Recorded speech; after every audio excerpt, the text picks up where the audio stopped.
मैं तो कहता हूं अक्सर, 2-3 दिहाइयां पीछे चले जाओ, दौर था खवारिज का। वो लोग जो डॉलरों पर पले थे, जो रियालों पर पले थे, जिन्होंने अपने अकीदे बिगाड़े थे। ऐलान किया था लोगों ने, सिर्फ 3 दिहाइयां पीछे जाओ तो आपको नजर आएगा, कहीं फितना था कि सरकार बशर है, नूर नहीं है। कहीं फितना था कि सरकार के इख्तियार में कुछ नहीं है। कहीं फितना था कि लोग ऐलान करते थे कि सरकार माज़अल्लाह जिंदा नहीं है।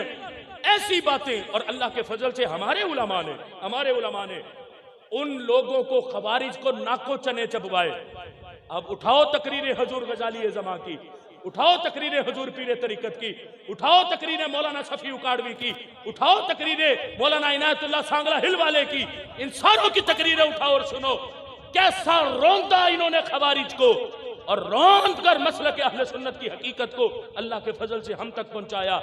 इस वक्त फितना उठा है रवाफिज का फितना इस वक्त उठा। इस वक्त हमारी जिम्मेदारी है, जिस तरह हमारे बड़ों ने खवारिज का सर कुचला, हम रवाफिज का सर कुचले और दुनिया का बताएं कि अल्लाह के फजल से हम अहले सुन्नत हैं। हमारे एक हाथ में रब ने दामन सिद्दीक़ अकबर अता फरमाया है, तो दूसरे हाथ में रब ने दामन मौला अली अता फरमा दिया है।